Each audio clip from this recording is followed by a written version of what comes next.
tayo nag-welding guys. So ang ginawa namin guys, ito ay hindi sapat ang welding guys dyan, hindi sapat yan dahil yan baka kung malakas na bagyo ay aangatin yan. Pero ang ginawa namin guys, nilagyan namin ng brace yan, tagos yan dun sa ilalim, brace sa taas. So kabilaan yan nakaklam guys. So lahat yan, lahat ng mga kanto yan guys, lalagyan namin yan para sigurado ang tibay, pampatibay natin ng lahat yan, lalagyan ng bawat crossing na yan.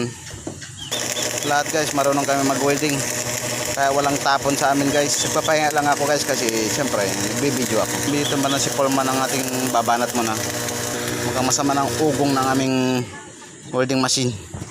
Mukhang bibigay na, hindi pa matapos ang kontrata, bibigay na, huwag ka muna bibigay.